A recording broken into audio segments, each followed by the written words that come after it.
நுவலி என்றே சொல்லுவோம், நுவலி விழியாடியில் பேசுவோம். பாருங்கள் பகிருங்கள், பாருங்கள் பகிருங்கள். விளையாடி நேயர்களுக்கு சாய் சுதாவின் அன்பு வணக்கங்கள்.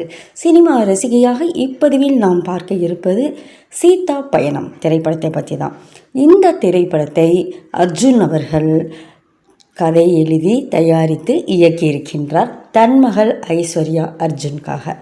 ஐஸ்வர்யா தான், அதாவது ஐஸ்வர்யா அர்ஜுன் அவர்கள் தான் சீதாவாக நடித்திருக்கின்றார். சீதா பயணம் அப்படி என்ன புதுசு இதில் அப்படின்னு கேட்டால், எதற்காக பார்க்கணும் அப்படிங்கிற கேள்வியும் சேர்த்து கேட்போம். எதற்காக பார்க்கணும், என்ன புதுசாக சொல்லியிருக்காங்க அப்படின்னு பார்க்கலாம். இந்த படம் 4 நாளாக பார்க்குறேன். ஃபஸ்ட்டு நான் அதை சொல்லிடுறேன். பொதுவாக நான் அந்த ஒரு படம் எடுத்தேன்னா முழுக்க எப்போ பார்க்க முடியுமோ, கேப் விடாமல் எப்போ பார்க்க முடியுமோ அந்த நேரத்தில் தான் பார்ப்பேன். ஆனால் இந்த படம் எதனாலன்னு எனக்கு தெரியல, நான் அப்படி நினச்சி தான் பார்க்க உக்காந்தேன். ஆனால் 4 நாட்களாக, அது 4 முறை பார்த்தேன். ஒரு வாரமாக பார்த்துருக்கேன்னு சொல்லலாம். அப்போ இந்த படம் பார்க்க ஆரம்பிக்கும் போது எனக்கு இருந்த மனநிலைமைக்கும் இப்பொழுது ஒரு வாரமாக பார்த்து முடிக்கும்போது என்னுடைய மனநிலைமைக்கும் நிறைய வித்தியாசம் இருக்குது. அன்றைக்கு எப்படி நான் பார்க்க ஆரம்பித்தேன், இன்றைக்கு நான் பார்க்கும் பொழுது முடிக்கும் பொழுது எந்த மனநிலைமையோடு நான் பார்க்க உக்காந்தேன். அதாவது படத்தை பார்க்கும் போகிறதுக்கு முன்னாடியே நம்ம மனநிலைமை ஒன்று இருக்குல்ல, அந்த மனநிலைமையை பற்றி நான் சொல்கிறேன். எதற்காக சொல்கிறேன் அப்படின்னா, இந்த படம் எதை பற்றி சொல்லுது அதை ஃபஸ்ட்டு சொல்லிடும். இந்த படம் எதை பற்றி சொல்லுது, ஐஸ்வர்யா அர்ஜுன் அவர்கள் திருமணம் வேணான்னு மறுக்கிறாங்க. அவங்க திருமணம் செஞ்சுக்கலான்னு முடிவெடுக்கிறாங்க. எப்படி முடிவெடுக்கிறாங்கன்னா, ஒரு பயணம், ஒரு நெடுஞ்சாலை பயணத்தில் நடக்கின்ற நிகழ்வுகள் அவங்களுக்கு சரி திருமணம் செஞ்சுக்கலாம் அப்படின்னு முடிவெடுக்கிறாங்க. அந்த நெடுஞ்சாலை பயணத்தில் யாருக்கு லிஃப்ட் தந்தாங்களோ அவனையே, அந்த நபரையே இவங்க திருமணம் செஞ்சுக்கலான்னு முடிவெடுக்கிறாங்க. ஆனால் முடிவெடுத்த பிறகு தான் அவர் யார் என்னான்னு தெரிய வந்து சிறு யோசனை பிறகு சேர்றாங்க. இது ஒரு பக்கம் இருக்கட்டும். இதில் ஒரு 2-3 விஷயங்கள் எனக்கு மனசை ரொம்ப கவர்ந்தது, என் மனதை பாதித்ததுன்னு சொல்லலாம். என்னன்னு பார்த்தீங்கன்னா, இந்த நெடுஞ்சாலை பயணத்தில் அவங்க ஒரு குறிப்பிட்ட இடத்துக்கு போகணும்னு கிளம்புறாங்க. போகும்போது வழியில் நிறைய பேரை ஒரு 6-7 நபர்களை சந்திக்கிறாங்க. அதனால் பயணம் அங்கங்கே உங்களுக்கு நின்று அப்புறம் போகிற மாதிரி இருக்குது. அப்படி போகிறதுனால அந்த போகிற எதுக்காக போகிறாங்களோ அது அந்த நிகழ்ச்சி ஆரம்பிச்சிடுது, தாமதமாகுது. இப்போ சாதாரணமாக நம்ம ஒரு பயணம் ஆரம்பிக்கும் பொழுது எப்பயுமே எல்லாருமே குறிப்பிட்ட நேரத்தில் போகணும் அப்படின்னு நினைப்போம். அப்படி லேட்டாக நம்ம யாரால் லேட் ஆகுதோ, யாரால் அந்த நிகழ்வுக்கு போகிறதுக்கு தாமதமாகுதோ, அது இதுக்கு அந்த நிகழ்வுக்கு போகாமல் இருந்து நம்ம சந்திச்சிருந்தால் கூட சந்தோஷப்பட்டிருப்போம். ஒரு இடத்துக்கு போகணும்னு கிளம்பிக்கிட்டு இருக்கும் பொழுது குறிப்பிட்ட நேரத்துக்கு போக முடியாமல் தாமதமாகும் பொழுது நமக்கு ஒரு பயங்கரமான ஒரு மனசுக்குள்ளார ஒரு டென்ஷன் வரும். அந்த இதையே வெறுப்போம். அப்படி இருக்கும் பொழுது ஆனால் அந்த எப்படி நடக்குதோ, தாமதமாகுதோ, அந்த நிகழ்வுக்கு நடக்கின்ற இடத்தில் ஒரு தீ விபத்து ஏற்பட்டு அந்த நிகழ்வில் கலந்து கொண்ட எல்லாருமே இறந்துடுறாங்க. அப்போ ஐஸ்வர்யா அர்ஜுன் என்ன நினைக்கிறாங்க அப்படின்னா, நம்ம ஒவ்வொரு இடத்துலையும் ஆன தாமதத்தால் தான் நம்ம இந்த இதுலேருந்து உயிர் பிழைத்தோம், அதனால் எல்லாருக்கும் போய் தேங்க்ஸ் சொல்லுவோன்னு திரும்பி அவங்க யாரை சந்தித்தாங்களோ அவங்க எல்லாத்தையும் போய் தேங்க்ஸ் சொல்கிறாங்க. இதுதான் அந்த கதை. இந்த கதை எனக்கு நிறைய சிந்தனைகளை மனசுக்குள்ளார எழுப்பிச்சின்னு சொல்லலாம்.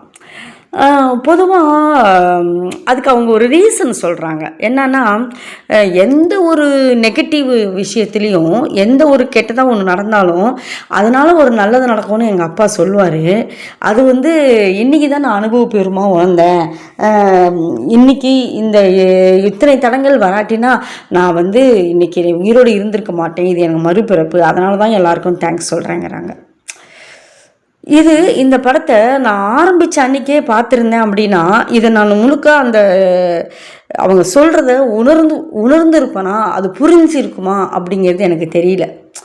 அது ஒரு செய்தியாக நான் அது என் மனசுக்குள்ளே போய் இறங்கி இருக்குமே தவிர அது எப்படி இருந்திருக்கும் அப்படிங்கிறது எனக்கு தெரியல. ஆனால் நான் சொன்ன மாதிரி இந்த படம் பார்க்க தொடங்கும் போது இருந்த மனநிலை வேறு. சும்மா ஒரு படம் பார்க்குறதுக்காக நல்லா இருக்குது பாருங்கன்னு சொன்னாங்க, என்னுடைய சகோதரின்னு சொன்னதுனால பார்க்க ஆரம்பித்தேன். இன்றைக்கி மைண்ட் ரிலாக்ஸ் ஆகணும், சரி இந்த படத்தை பார்த்து முடிச்சிடுவோம் அப்படிங்கிறதுக்காக பார்த்தேன். அப்போ எந்த ஒரு நெகட்டிவ்லேயும் ஒரு நல்லது இருக்குது அப்படின்னு சொல்லும்போது, இன்றைக்கு எனக்கு வந்து என்னுடைய மனசு ஆறுதலுக்காக நான் பார்க்க ஆரம்பித்ததுக்கான ஒரு விடிய அந்த படத்துலேயே வந்த மாதிரி எனக்கு இருந்துச்சு. சாதாரணமாக நம்ம வந்து இதை ஜஸ்ட்டு என்னால் பாஸ் பண்ணிட்டு போக முடியல இந்த படத்தை. அப்போ நான் வந்து சரி, ஒரு நம்பிக்கை எனக்கு வந்துச்சு. இது வந்து பர்சனலாக எனக்கு வந்து ஏற்பட்ட அனுபவம் அப்படிங்கிறத ஒரு பக்கம் வச்சுக்கிட்டாலும், அந்த படத்தை படமாக மட்டும் பார்க்கும் பொழுது கூட அர்ஜுன் அவர்கள் அவருடைய வயது, அந்த திருமணத்தை பற்றி பேசுகின்ற விஷயங்கள், கருத்துக்கள், அந்த சீன் எல்லாமே வந்து இந்த வயதுக்குரியவர்கள் இப்படி தான் எடுப்பாங்க அப்படிங்கிறதுக்கு தகுந்த மாதிரி தான் இருக்குது.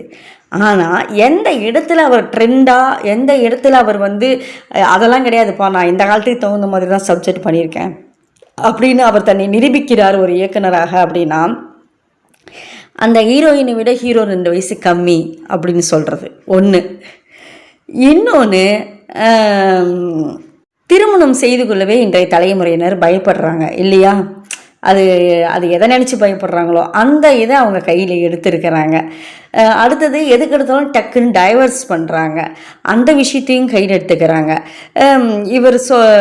அந்த மாதிரி இன்றைய காலத்தில் இன்றைய பிள்ளைகளிடம் என்னென்ன பிரச்சனைகள் இருக்குதோ, என்னென்ன அவங்க புரியாமல் தவிக்கிறாங்களோ, அப்படி அவங்களுக்கெல்லாம் தீர்வுகள் கொடுக்கும் விதமாக ஒரு சீதா பயணம் அமைந்திருக்கிறது என்பதில் மாற்று கருத்து கிடையாது. சீதா பயணம் ஒரு குறைந்த செலவில் எடுக்கப்பட்ட தரமான படம் அப்படின்னு நிஜமாக சொல்லலாம். பாடல்கள் கூட பொதுவாக நமக்கு வந்து இந்த மாதிரி ப்ரைமில் பார்க்கும் பொழுது எந்த ஒரு ஓடிடி தளத்தில் பார்த்தாலும் அந்த மொழியிலே தான் கிடைக்கும். ஆனால் இது தெலுங்கு மற்றும் கன்னடம்னாலும் அவங்க எடுத்திருக்கிறாங்க அப்படின்னு பார்த்தா கூட நமக்கு தமிழ்லையும் பார்க்கலாம், தமிழ்லேயே பாட்டும் கூட வருது. அது நமக்கு ஒரு போனஸ்ன்னு சொல்லலாம். மொத்தத்தில் சீதா பயணம் அருமையான படம். இதை பார்க்க தவறவிடாதீர்கள். நிச்சயமாக பாருங்கள். பார்க்கும்போது உங்களுக்கு என்ன ஃபீல் ஆச்சு அப்படிங்கிறத, உங்களை அந்த படத்தோடு எது இணைத்தது, எது வந்து உங்கள் மனதில் தேய்த்தது அப்படிங்கிறத எனக்கு கமெண்ட் பாக்ஸில் கமெண்ட் பண்ணுங்கள்.